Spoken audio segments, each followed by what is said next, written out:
welcome to another edition of the Aces Loaded podcast. My name is Zack Bayrouty, so glad as always to be with you. And co-hosting this week, none other than Mike Ferrin, Diamondbacks pre- and post-game show host, also fills in doing play-by-play, covers many other events for Sirius XM, MLB Network Radio. We'll also hear from Jamie Romak, former Diamondbacks farmhand and a Reno Ace, who's now playing in the KBO. But Mike Ferrin, how are you, man? I'm great, Zach. It's good to see you. It's good to be with you. I see that your quarantine beard is looking sharp. Oh, it is. It's almost out of control. I'm trying to let it go as much as I can and just see where it goes. I figure there's going to be no other time in my life where this might be a possibility where I can look like this. So what the heck, What else is there to do? I mean, see, I'm lucky in that my wife prefers me with facial hair than to not have it. And I think it's because I'm so hideous without it that she just can't look at me unless it's there. But so she's okay. She's like, let it grow as long as you want. I'm the one who gets uncomfortable with it. I'm like, I got to get this shaved down. Do you have the itchy beard?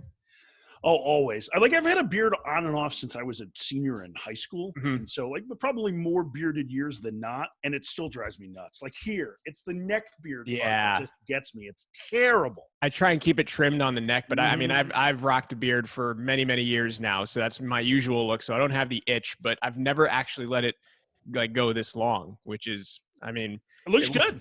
Thanks. We'll see where it goes. But I'm excited for the time to come when I can shave it down and actually be a professional and go to a press box and interact with real people again. What are those like? Oh, it seems like ages ago, man. What have you been doing to stay busy? You've been doing all kinds of stuff, right? Yeah, I mean, I've actually stayed fairly busy. I mean, it's we're still doing our show for Sirius XM for MLB Network Radio. Our studios have been closed since the middle of March. So my co-host, Jim Duquette, who was the general manager of the Orioles and the Mets, and I are recording a 2-hour program every day. And so we're keeping busy with that. And it's actually been nice in that we've had a little bit more free time to dive deeper into some players or some matchups that we wanted to. Right now we're breaking down draft guys. And so, just trying to get an idea, give our listeners a little bit better idea about those guys. So that's been cool. And then once a week, we've been doing a show locally in Phoenix on the D-backs flagship. Steve Berthiaume, the television voice of the Diamondbacks, and Leo Gilmartin, who's our radio producer, and will be hosting the pregame show with us this year.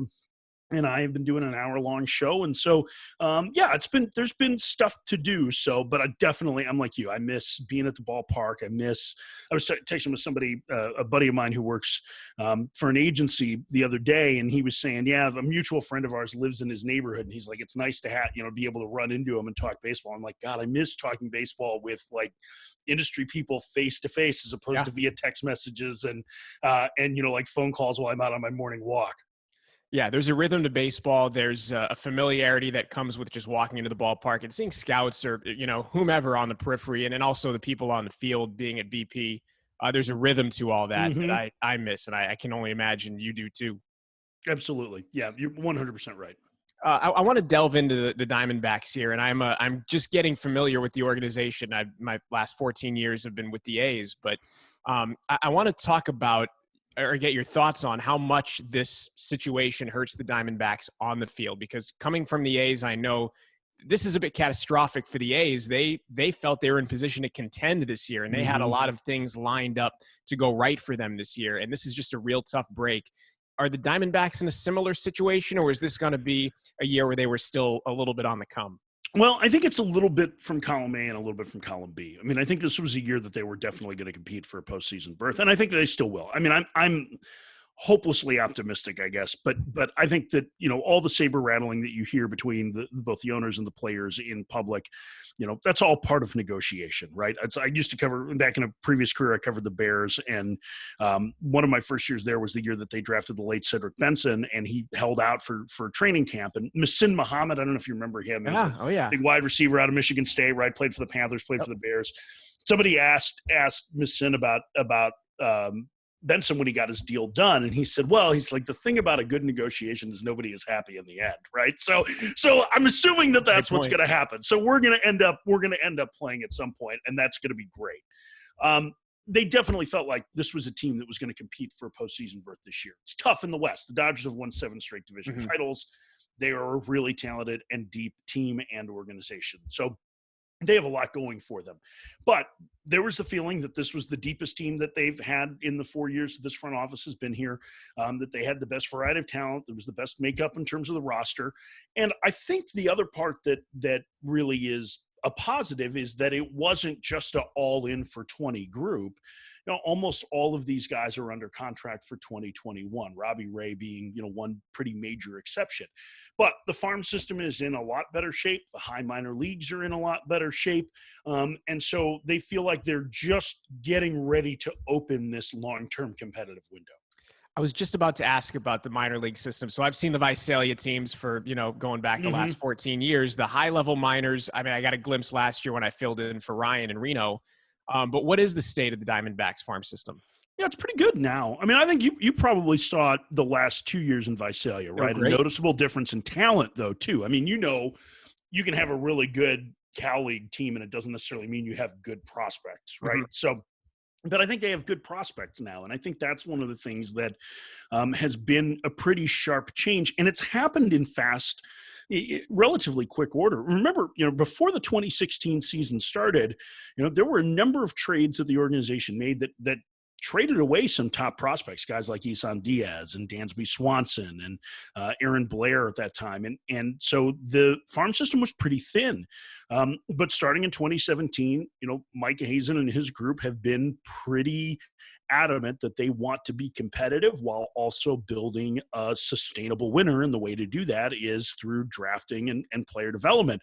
But they also don't want to punt seasons at the major league level. So I think what you've seen is they've done a really nice job internationally. They've done a good job in the draft. Last year's draft class was pretty well regarded. I know these guys haven't played very much, but it was good enough that one of the players that they took in those first 2 rounds has already been traded for Starling Marte.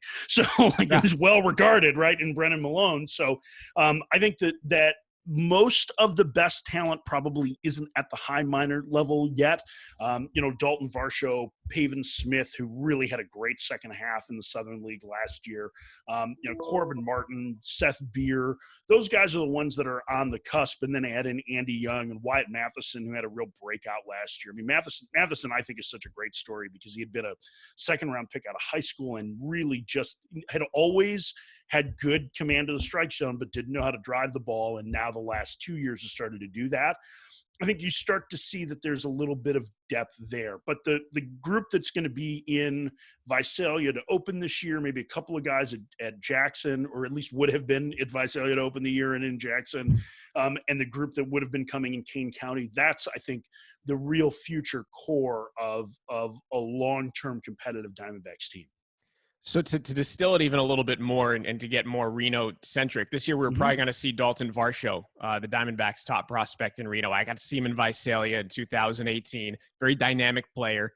How excited are Diamondbacks fans about Dalton Varsho? Well, they should be really excited because I think he's going to be a very good player. And I think he's so unique because it's really rare that you have a guy whose primary position is catcher who runs like he does. I was amazed by how well he runs for catcher. I mean, it's like you have to go back to like Craig Biggio, Jason Kendall. Like those are guys that you're talking about. Russell Martin, maybe young in his career. And I actually think Martin's probably a pretty good physical comp for Varsho. Varsho has less of a neck, but he's got great baseball acumen. His dad, Gary, was in the big leagues for a long time and has been a scout and a coach, and he has a real good feel for the game. And my understanding is when they put him in center field last year in Jackson for the playoffs, he was pretty good. He actually played pretty well defensively, so he's versatile on top of it. A big thing that I think you'll hear with the Diamondbacks organization is about they want guys that control the strike zone, right? They want guys who know how to take a walk, but also don't strike out a ton unless they're going to hit like 50 bombs, but I think for the most part, that's one of the philosophies. And I think Varsho and Pavin Smith and Geraldo Perdomo are kind of the guys that are at the forefront of that as a group. I was just going to say, what other potential Reno players or high-level minor league players were you intrigued to see compete this season? Yeah, I mean, I think Corbin Martin was the one that I was probably most excited about. And I know he's, still in his recovery from Tommy John surgery. But to me, he's the guy that in the Greinke deal, that as much as Seth Beery is the famous guy, I think that Martin is a guy that they have very, very high expectations for. I think that they think he's going to be a really good, solid major league starter. And I think beyond that, like Beer is another intriguing guy, not just because he's got a great name, but he's been famous for a long time. Like his freshman year at Clemson was like one of the best offensive seasons for a freshman in ACC history. He's a power hitter with an idea of the strike zone, and he can really hit, and he's a guy that probably will benefit maybe this year for some DH at bats even. So I think that's another guy. JB Bukauskas I would have been excited to see. I had a chance to see him a little bit in high school because I lived in DC at the time. So those are some of the bigger guys that I would say. And then guys like that Aces fans saw last year, like Andy Young's another one that I think is I think he's got a chance to be able to have an impact on the Diamondbacks roster as a super utility guy, as a guy who can hit and, play a couple of different positions. So I would say that those would be the ones that were kind of at the top of my list, at least, who would have been with the Aces at some point this season. Yeah, we had Andy Young on last week. He was with us on this podcast last week, and it was great to talk to him. And he's looking good, and he's staying locked in, as locked in as you could be staying right now, I guess. What a great story too, right? Signs for $3,000, like and unbelievable.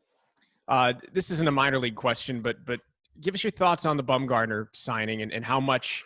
What are your expectations, and will this at all, you think, tip the scales for the D-backs? Yeah, I mean, I think my expectations are that he's going to compete every time out, because I think he's just one of the most tenacious competitors that we've seen in the last generation in baseball.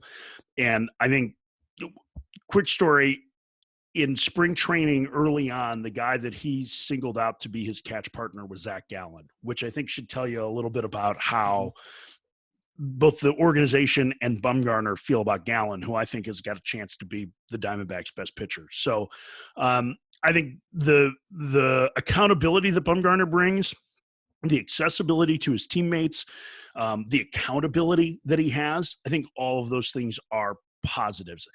Zack Greinke had a lot of those qualities. He was a little quieter. He was very popular with his teammates. He got to know them very well. But Bumgarner's got a little bit of different edge to him that pushes guys too, I think.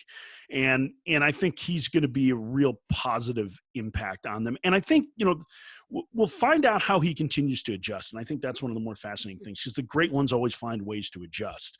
And, he certainly has been one of the best postseason pitchers in baseball history. So watching that, I think, is going to be really entertaining over the next 5 years. I couldn't agree more, as far as with him maybe having some less stuff and more savvy. Mm-hmm. It's going to be fascinating to see how he incorporates the savvy into his game moving forward. Yeah, and he's got a really good relationship with Matt Hergis, the D-backs pitching coach. Hergis was the bullpen coach in San Francisco last year. And if you look at some of the pitch mix things that Bumgarner did at the end of last season, they were different for him. He's always been that, it's always been that cutter and then four-seamer, and that the cutter slider he uses a ton. He started to mix in his curveball a lot more last year. And that, to me, is really interesting, because now he knows that he's got to continue to adjust.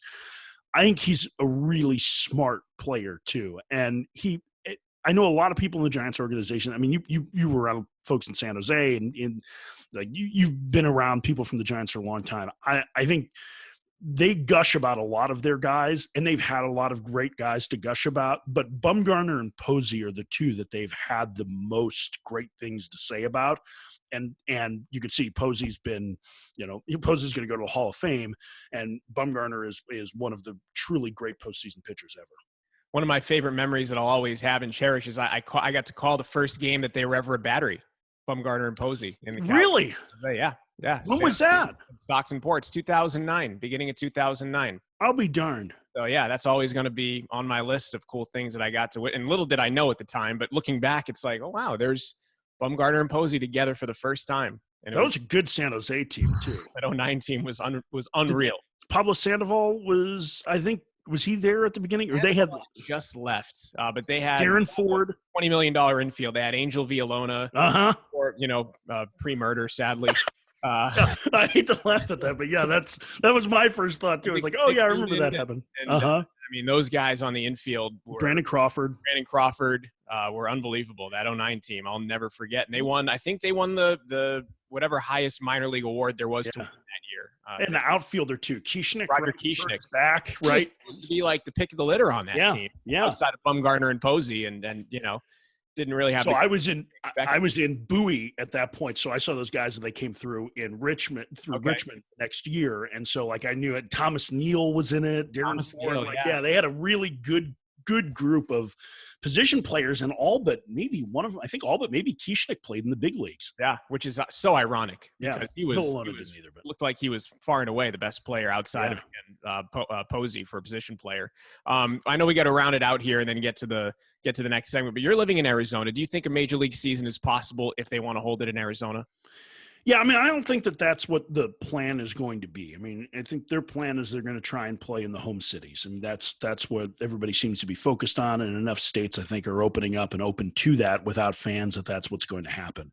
I'm very confident that we're going to have a major league season. I think the discussions over the money will end up being settled. I think the health stuff, my understanding from talking to players who've seen it, they were pretty pleased with what MLB had brought to them, and that they will be able to contribute their thoughts as well over the course of the next several days. I mean, I think Friday is the date that teams and the Players Association are supposed to send all that information back to MLB so they can start taking it to local health advisory committees. So I don't think that it's going to happen just in Arizona. I think Arizona is open for business. The governor has said, hey, listen, bring your major league teams here. We'll happily help. And maybe it works as a backup.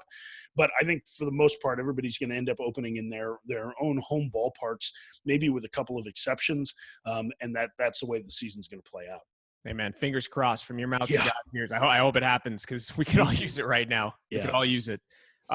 Mike, thanks. We're going to take a break. We're going to come back here from Jamie Romak, who's playing in the KBO. We'll catch up with you to close this out for a couple of minutes, and we'll continue next with Jamie Romak on the Aces Loaded podcast.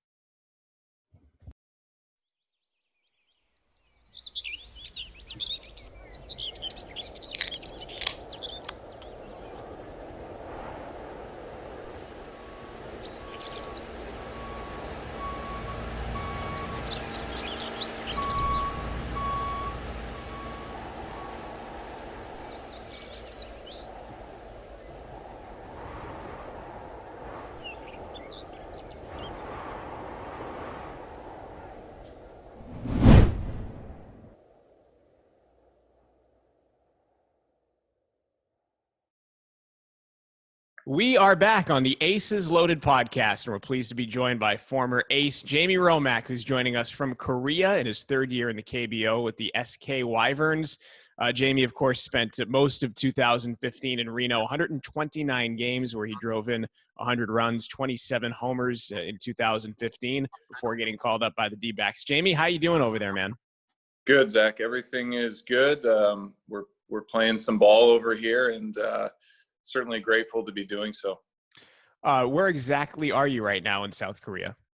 I'm in a city called Incheon, which is kind of like a suburb of Seoul. It's where the airport is on the northwest coast of the country. Cool. I definitely want to get into kind of the layout over there and the landscape of the KBO as a lot of people are intrigued now by the KBO. But how's your season going so far? I see you're hitting well. The team has struggled to start 1-10, but you're hitting close to 300. How you feeling? Yeah, it has not been good. We've been a winning team since I've been here, with a lot of high expectations. And of course, it's only 11 games in, but this is like any major league, this is a win now league. So a 1-10 start for us has been pretty stressful on all of us. And so hopefully, in baseball, things can turn real quick, and hopefully tomorrow, once we get started again, we'll have a better week next week. Yeah, we're recording this on Sunday, and Sunday is a day off for the league. So you got today off and hopefully a reset.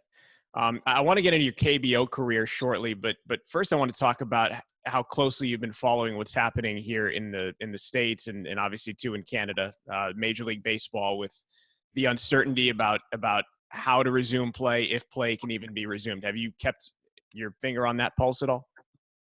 I read the things that pop up on trade rumors, and there's two other foreign guys here with me, and every day on the ride to the field, we'll talk about what we've heard or whatever. It seems to be a moving target. It's always something different.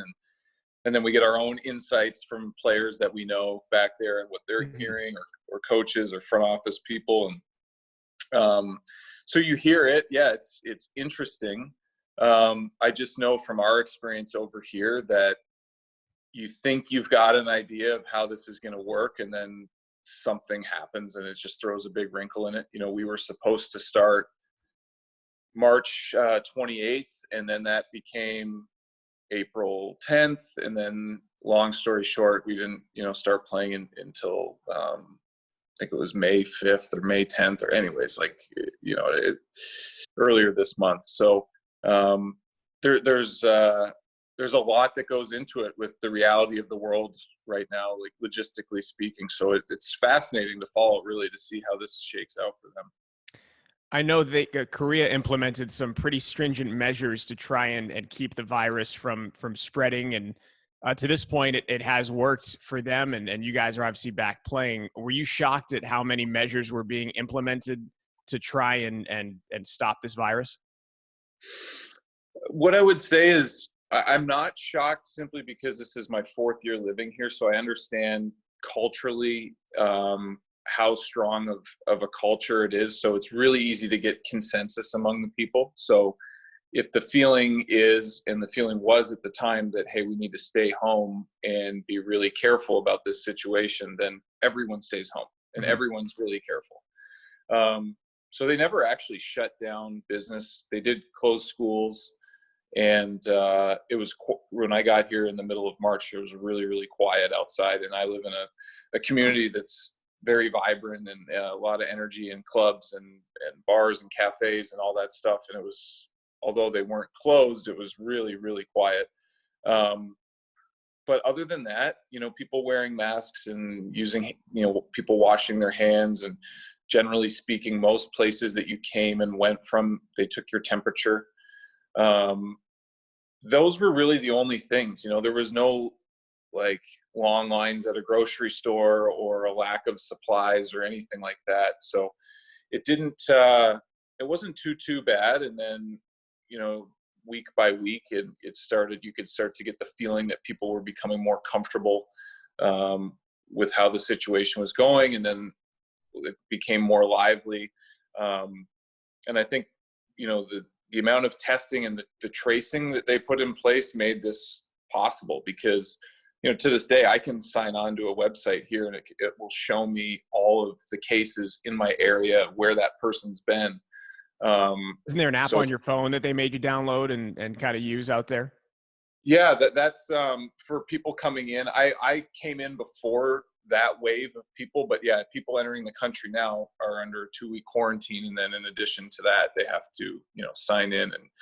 And I do have an app that I have to go through for the KBO to do like a daily, what's my temperature? What's my exposure been? Who have I been around? You have to go through this whole thing and fill it out and submit it every day. But, as I said, if that's our new normal that gets us to play baseball, then I'm happy to do so.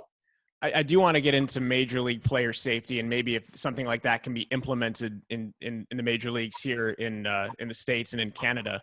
But first, I want to ask, given where we are on the calendar right now, which is mid-May, and this might be a tough one for you to answer. There's many layers, but given where we are in the calendar, do you feel like it's going to be possible to play this season, given all there is to unpack with not only player safety, but with the labor issues as well? What are your thoughts?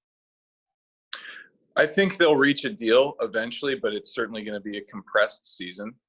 I think that they're closely watching how players' bodies react to what we've been through over here. And we've had a pretty decent amount of injuries already collectively through the league. Really? And I think when you look at it, what we turned into basically a 3-month spring training, and with a moving target for opening day, the pitchers were ramping up and then slowing down, and then ramping up and then stopping and then starting. So we've had guys, we've had a lot of sore arms and guys go down with that sort of stuff. So I think, there's fiscal decisions that need to be made. There's logistical and health and all that, but ultimately too, they have to be mindful of the players' injuries and whatnot. But I do think there will be baseball played. I think it's just going to be really interesting to see how it gets sorted out, because in fairness to the situation here, is we're in a very small country that is pretty, like, the furthest place that we go is a 4.5-hour bus ride. It's easy to get around. You're just talking about such a different animal over there, where you've got to, you have to move a lot of bodies across a lot of different parts of the country, if that's the route that they're going to take, or if you're going to ask people to hunker down in central areas, then that's a whole different argument in terms of, seeing family and whatnot. So I know they have a lot to sort through. Jamie, given the uptick in injuries, and I didn't really know that, and you guys all talk, I mean, you still keep in touch with players over here. Do you think that will make players a little bit more reluctant to kind of hurry things along to try and get back? And I know everybody wants to get back and play, but that seems to be a real issue. Yeah, this is our career, right? Like, this is what we do. And for guys that are in the middle of their careers, you have to have a big picture outlook. So I get that completely. I definitely feel for guys that are trying to break through, and like, this was their year to establish themselves in the major leagues. And then, now that's getting cut short or compressed. Guys going into free agency. There's so much that goes into that situation for those guys, who I certainly feel for. But yeah, I think players, agents, medical staff, people are going to get together and try to make the best decisions for themselves. But if you're a pitcher and you're given, let's say you get the month of June to ramp up to play July 1st, and you don't feel you're all the way there, I wouldn't blame guys to either A, take a step back and ask for more time, or B, just put a self-imposed pitch count on themselves. I could foresee that happening. Yeah, it's a lot to think about. If they do start playing, are there measures that they're using right now in the KBO that you think could be easily implemented in Major League Baseball to get that going? The only thing that I can say for the KBO is that we've kept our groups, each individual team, super close. So our players, our staff, our game day staff, our support staff, it's all the same people, and we're only really exposed to each other all the time, every day. And so when we enter the stadium, there's only one way to enter the stadium. There's no fans allowed. They take our temperature, and once we're there, although once the game has started, they've implemented, like, coaches and umpires have to wear masks. Mm-hmm. And gloves and whatnot. For me personally, I don't really see how that has any benefit at all, because we're all exposed to each other anyways. Like, we're in the same clubhouse, and the Korean style of eating is communal. So they'll put this big spread out, and we're all using our chopsticks to grab into the same bowls. So it kind of seems strange that they would go to that extent.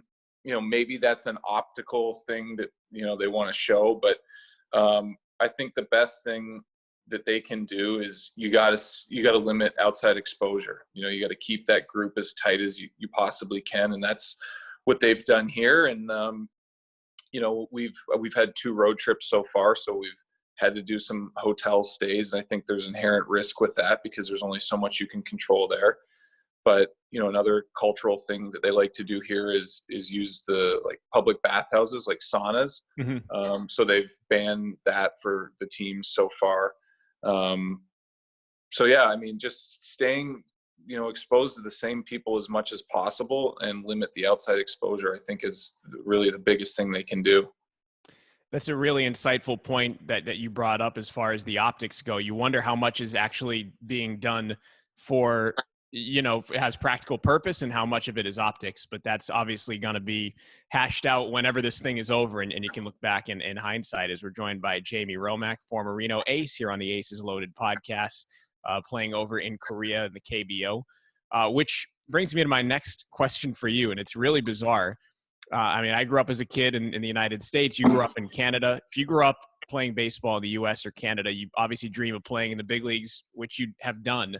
Now you're in Korea. They're actually playing.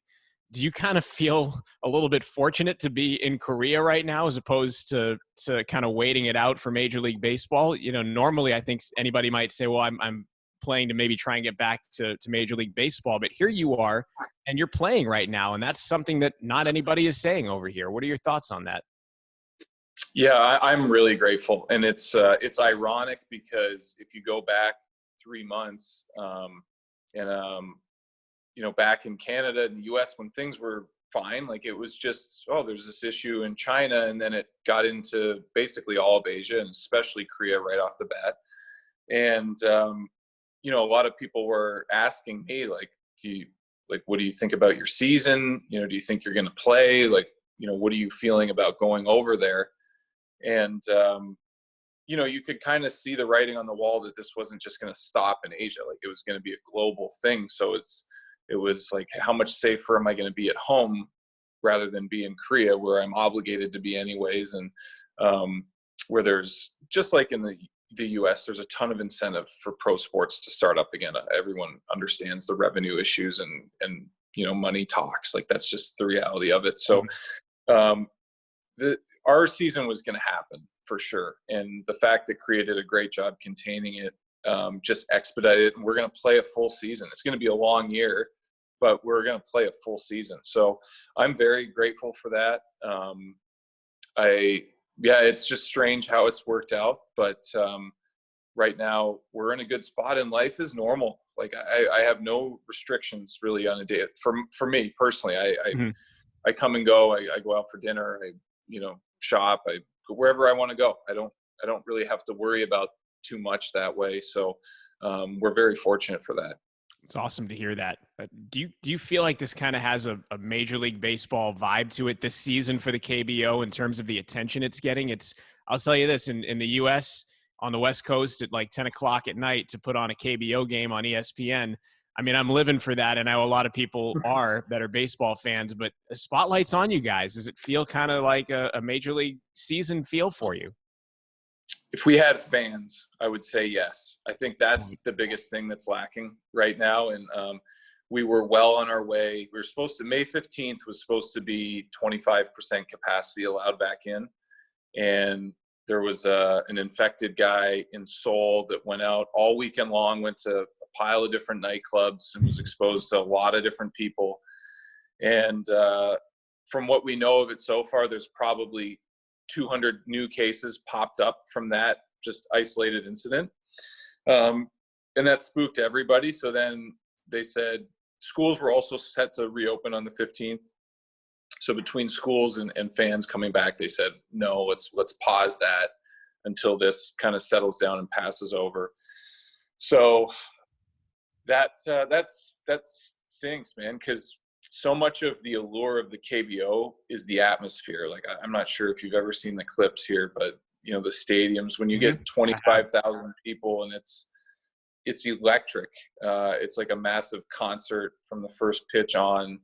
And I think if we had that and we had the exposure that we were getting to foreign media and everything else that comes with it, you know, our games are still nationally televised and always are here as well. But if you had all that coming together, then I think you'd have what you're talking about. But I think it will still come. I think it will still happen. In the meantime, it's definitely cool, you know, the amount of messages I've gotten from people I haven't spoke to in a really long time, you know, sending screenshots of my mug on their home screen. That's pretty awesome. Look, you've sustained great success in the KBO, you know, hitting close to 300 for your career. It's your fourth year. I think I shortchanged you and said third at the start of the interview, but it's your fourth year, over 100 career home runs. I'd imagine it's been a comfortable place for you to go play. And I have guys that I know, Seth Frankoff, and now Dan Straley's over there pitching with the Giants with Lotte, I believe. But they've raved about the atmosphere over there and how comfortable they were. I'd imagine it's been the same for you, just looking at your numbers. Yes, it was. So you know, when I was with the Diamondbacks in 2015, I was approached by a team in Japan, and I took their offer and went over there. And I at my age, at that time, I was 30 years old, and I was fighting to establish myself in the big leagues, but with a very limited opportunity. And that's kind of the story of a lot of guys that head overseas. And so I thought I would make a go of it over here, and just ran into kind of an oil and water situation in Japan that didn't work out, but was still interested in playing Asian baseball, and was just really lucky that when I came back in 2017, that the player that was here before me with SK, well, unfortunate for him, got hurt, Danny Worth, and they signed me and brought me over, and it was just a really quick fit. Like, it really flowed easily for me here. Unlike my situation in Japan, I think a lot of it had to do with Trey Hillman being the manager here when I first got here. Two other really good foreign dudes, like, we all got along well. I got off to a hot start. That puts everybody at ease, and then you still work through your transition and adjustment. But once they've seen you do it, it's a little bit easier. And yeah, it's great family setup here. The area I live in is amazing. Super safe, very clean, easy to get around. My family's not with me right now, unfortunately, but when they are, we do get a lot of time together, with every Monday being off and the short distance travel. I get more time with them than I would otherwise. So yeah, tons of positives. I like the food, the culture, everything. It's been a really good fit. Culturally, and you can correct me if I'm wrong, but culturally, I've heard that it can be tough for American players going to play in Japan. I think gaijin is the term they use, where you're just basically going over there and you're there to be rented, for so to speak. But I've heard it could be different in the KBO. What's the American experience like culturally in that league as compared to Nippon? Well, Japanese baseball is very unique, and it's untouched by the outside world. For them, it's their thing. They're going to do it their way, and you really have to, I guess you could say, bend without breaking to fit in over there, and all that. And you're a mercenary, and I'm a mercenary here. That's the reality of it. Even though I've been here a while, I'm expendable. Like, it doesn't take much for them to start searching for replacements. So once you come to terms with that, then it makes things a little bit easier. But Korean baseball is definitely following the American game more. My days at the stadium, in terms of just the routine of practice and game day, looks exactly like a day back in the States. So there's that comfort level with that, which you're used to. And just the country as a whole, you can get by. Certainly in my area, there's a ton of expats. There's all kinds of foreign restaurants. It's easy to live your life speaking some English and like mix with some Korean. Like, you can get by just fine.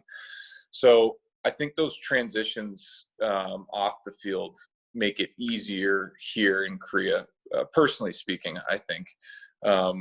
But for a lot of guys, it's not for everyone. I will say that. Both Japan and Korea, it's not for everyone. There's been a lot of really good players that have come over, and it's not a fit, and if you're not willing to make some big changes in how you view things to fit their style, then it's not going to work out.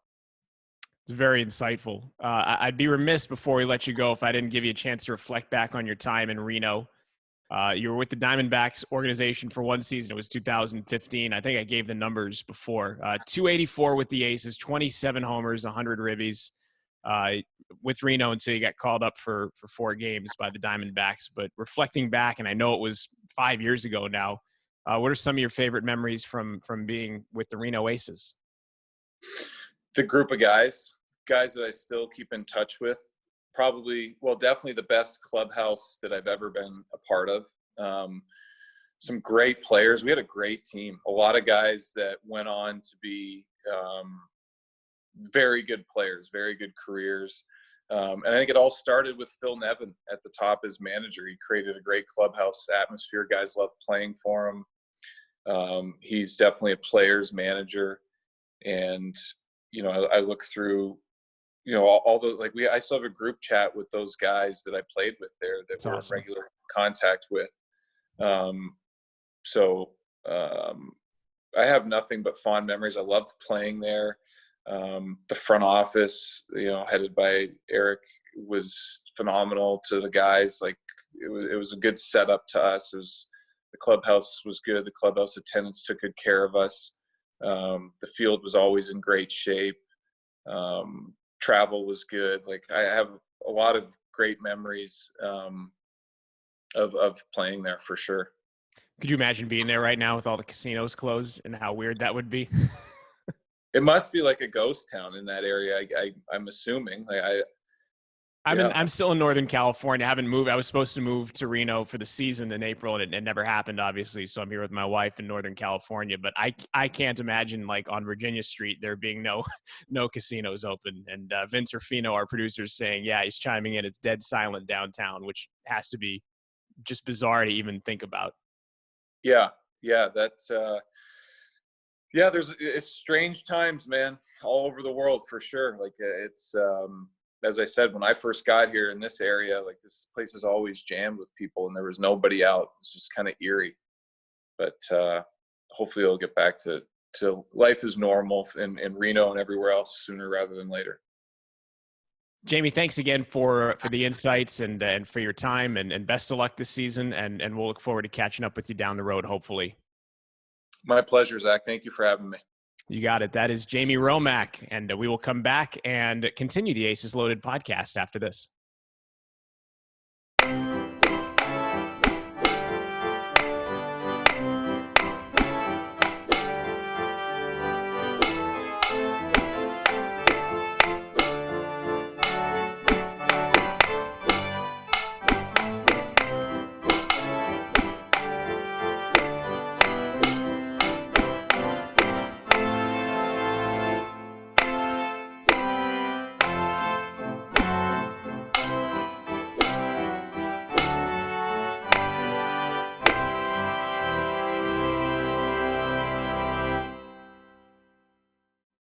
We are back to wrap up the Aces Loaded podcast. Our thanks to Jamie Romak. So glad to see that he's doing well over in Korea. KBO, of course, a fascinating story. And, of course, Mike Ferrin is back with me now to close it out. Mike, thanks for the insights and for the company. It's even, I know it's through Zoom, it's really nice to talk to a fellow press box buddy. I appreciate it. I know it's great. And I kept thinking, I can't tell you how many times, Zach, I thought about like, oh man, in spring training, I'll get a chance to know Zach and like, we'll get a chance to hang out, and then everything fell apart. And so like, I haven't seen you at all. So it's been really nice to be able to chat too.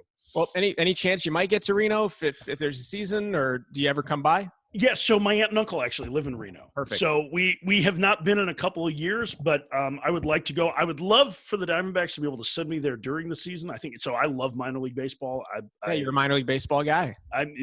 Former announcer in the minor leagues, but more than anything, I like to sit with scouts, and like I love prospects. Like I love my two things I love most are prospects and barbecue. So like those are my go-tos. So perfect. I would love to be able to get there at some point in the season. I've stayed right across the street from the ballpark, but it was in November, so didn't get a chance to go in. But I mean, I love the idea of being able to get to Reno, and I love the idea of being able to get just baseball back for everybody. I can't wait till we can get to the point where it's safe enough to have fans in the stands again, and yes. Make it seem like just like miss these things that hopefully now we won't take for granted, and not that we ever did, but like, man, I miss it. I miss those little things.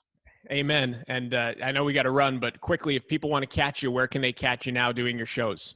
Yeah, so we're on Sirius XM every weekday morning at 7 a.m. Pacific time, and so you can catch me and Jim Duquette there. And then we have the D-backs BP show at 6 o'clock on Tuesday nights on 98.7 FM Arizona Sports Station, and then you can also catch that on our D-backs podcast feed, generally about an hour or two after the show's over. Hey, awesome, man. Thanks, Mike. I appreciate you.